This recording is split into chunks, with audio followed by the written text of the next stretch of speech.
Y queríamos tener un testimonio en primera persona de una de las víctimas de ese colegio que usted está viendo allí. Me conmovió a mí en los otros días una joven llamada Lucía, me mandó una carta, un texto, contándome la historia, y me conmovió, porque realmente también son víctimas, aquellos que estuvieron en los alrededores. Y también me escribió la vez pasada, al escuchar cuando yo leí la carta, Ignacio Croto, que es uno de los funcionarios de la provincia de Buenos Aires. Su familia vivía también en esa cuadra, porque, reitero, no solamente afectó al Estado de Israel por su embajada, sino al resto de los vecinos. Está conmigo aquí en el piso Lucía. ¿Cómo estás, Lucía? ¿Qué tal, Eduardo? Gracias por venir. No, muchas gracias por invitarnos. No, por favor. Contanos la historia. Bueno, ¿Qué hacías vos? ¿Qué edad tenías en ese momento en que volaban la embajada? En ese momento yo tenía 8 años, estaba en 4º grado, era un día como hoy. Hacía mucho calor, estábamos en clase, justo un compañero nuestro ese mismo día nos dice: hoy va a explotar una bomba nuclear o atómica y vamos a morir todos. Este chico, la realidad es que nunca hablaba demasiado.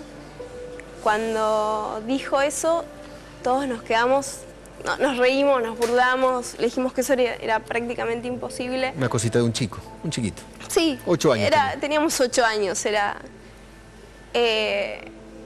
llegan las 14:47 más o menos y resulta que un ruido o un silencio ensordecedor nos envolvió y de repente los vidrios volaron.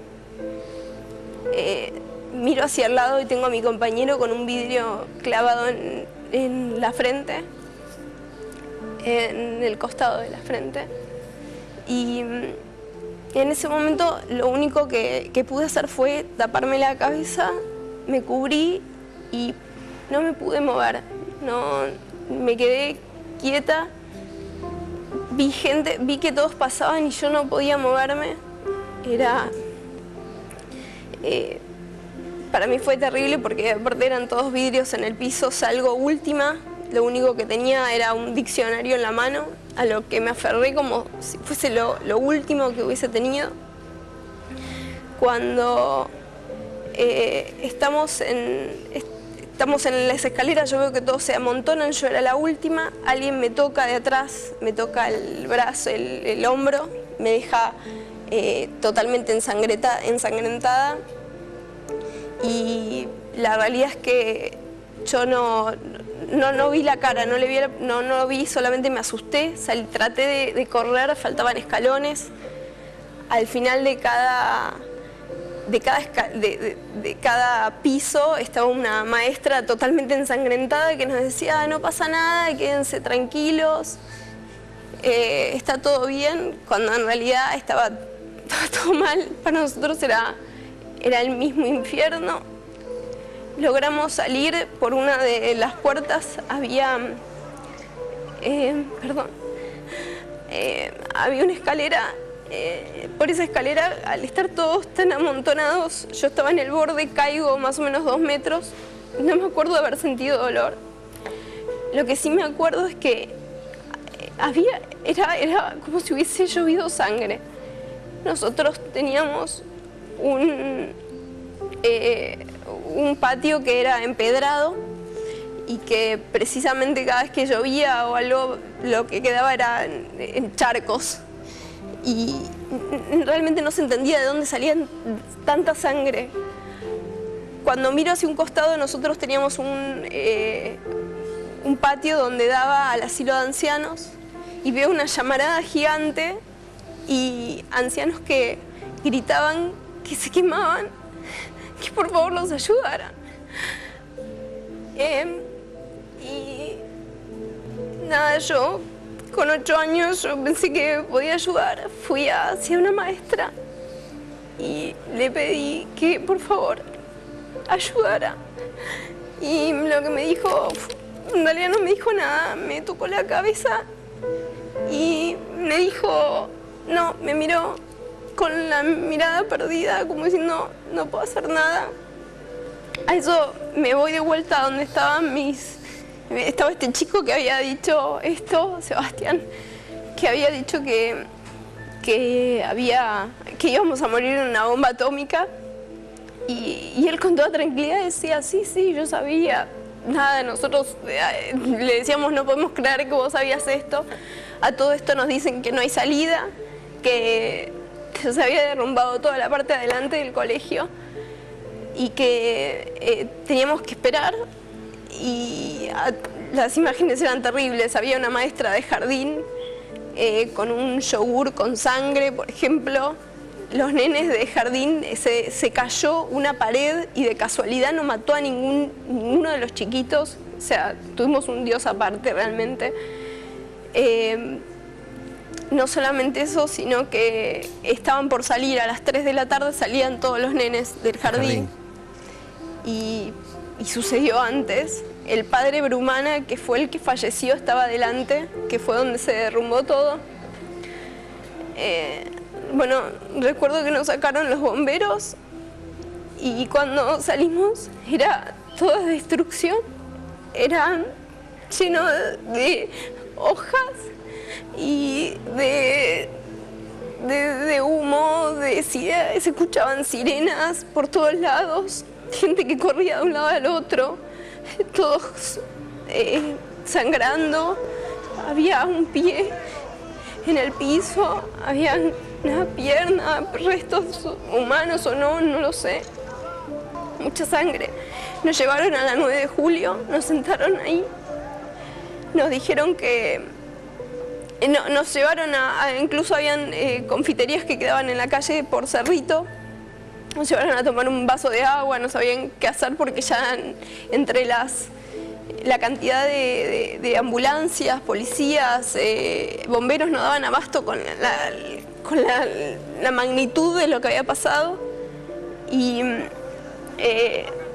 nada, llega un momento que me querían llevar en la ambulancia, me decían que estaba ensangrentada, que tenían que llevarme, que estaba lastimada, y yo les explicaba que no estaba lastimada, que yo solamente quería a mi mamá. Nada, una señora, creo que era del colegio, no recuerdo si, me acuerdo nada más de una voz y alguien que me dice, yo sé dónde está tu mamá. Y encuentro a mi mamá sentada en el piso, llorando y con la mirada perdida. La abrazo y en ese abrazo fue tan inmenso, nos fundimos en un abrazo que fue eterno, aunque duró un segundo. Y la agarré de la cara y le dije, mamá, perdimos todo, no tenemos casa. Yo veía o sea, estaban los edificios a mi alrededor, pero para mí no había nada, para mí era como si yo estuviese en un desierto. Y le decía, mamá, perdimos todo, ya está, ya no tenemos nada, no tenemos casa, no está papá, no están los animales, no está nada. Y mi mamá me dice, quédate tranquila, hija, está todo bien, tenés tu casa, tenés tus animales, está tu papá. Y yo no le creí hasta que no llegué a mi casa. De ahí, bueno, mi mamá decidió llevar a mis compañeros, a los que estábamos solos ahí, porque imagínate que estábamos todos a la una de ellos, o sea, ninguno sabía qué hacer. Algunos, por ejemplo, una de las chicas se fue al trabajo de la madre, donde ya hacía más de 8 años que no trabajaba ahí, o 6 años que no trabajaba ahí, una cosa así, se fue sola, estuvo perdida, la madre estuvo por todos lados pidiendo que por favor por los hospitales para saber si estaba ahí. La verdad que fue terrible, es algo que nosotros tenemos ataques de pánico. Sufrimos un montón, hace 23 años que pasó esto y que creíamos que teníamos superado este tema, pero cuando lo tuvimos que revivir de vuelta, cuando nos enteramos que se había sancionado una ley, que es la 26.690, que bueno, amparaba era para los damnificados. Para las víctimas del atentado. Y tuvimos que escribir realmente el relato, y ahí fue cuando todos tuvimos la misma reacción. O sea, al contarlo lo contábamos lo más bien y de repente cuando lo tuvimos que escribir y contar realmente con detalle lo que había pasado, ahí nos dimos cuenta del dolor que todavía no había terminado y que sentimos que no va a terminar y va a seguir entre nosotros. No tuvimos ningún tipo de asesoramiento, nadie, ni del Estado, ni del gobierno, ni de ninguna institución, nadie nos brindó. 23 años, nada. Nadie apareció en 23 años. No nos brindaron apoyo psicológico, ni a nosotros ni a nuestros padres. Yo soy mamá y también me imagino el dolor de un padre, de la desesperación de llegar a un lugar y no saber si tu hijo está vivo después de ver todo eso. Es terrible.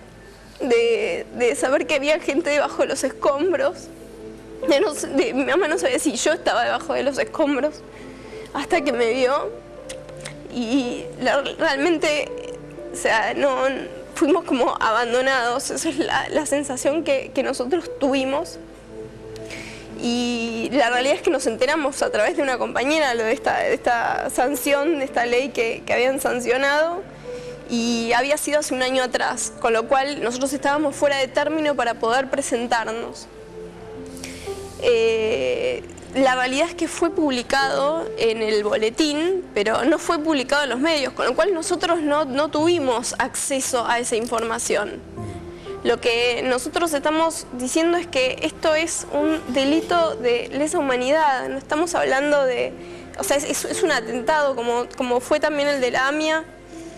Ustedes también son víctimas. Nosotros también somos víctimas y de nosotros nunca se habló. Incluso sé que también la comunidad israelita también piensa que no se los... O sea, nadie nombra el atentado de la embajada. Es como que siempre incluso me ha pasado de decir que estuve en el atentado y me dicen, sí, la AMIA.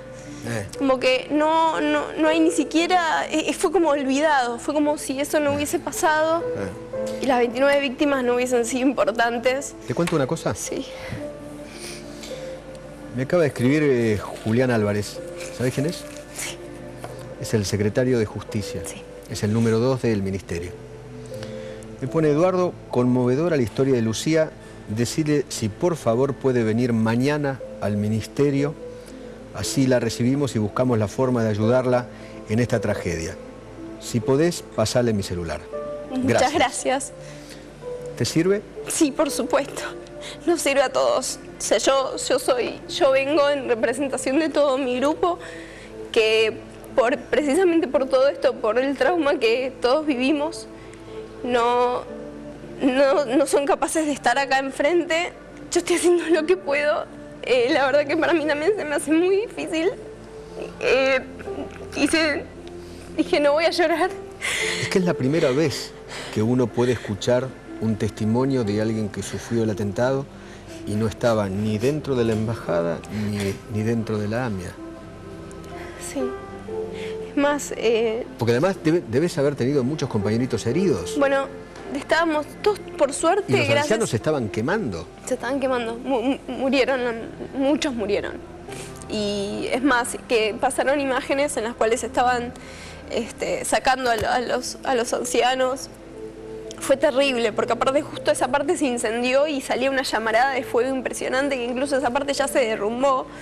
Cuando pasaron imágenes nuevas del colegio, esa parte de entrada, en realidad esa no existía, esa era otra.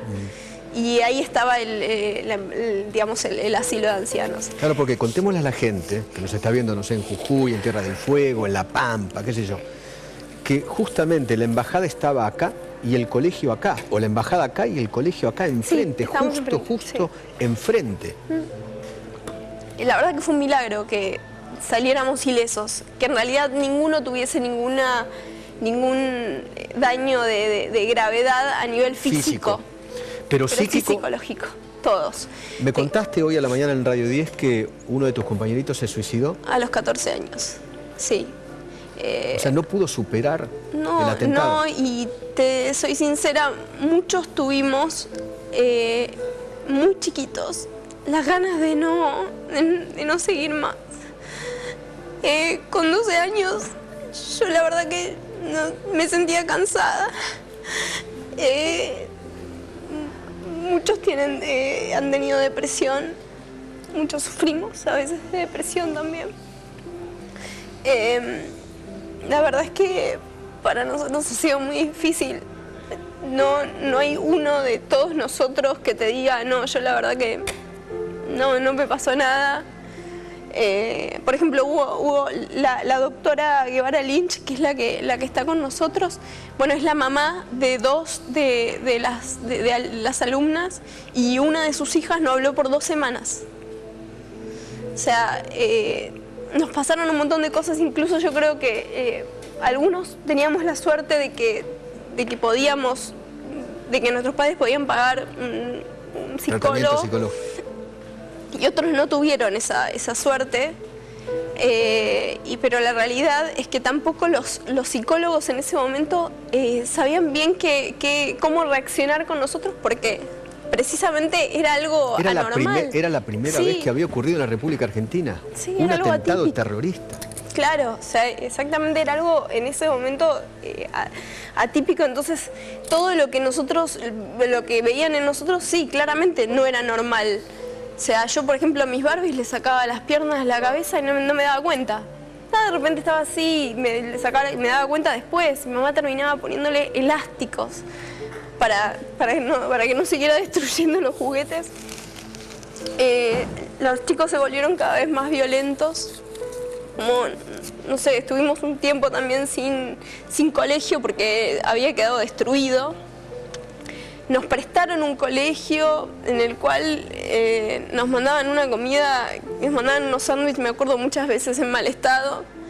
O sea, hubo una situación de abandono general y no fuimos tratados, y la verdad es que sufrimos mucho.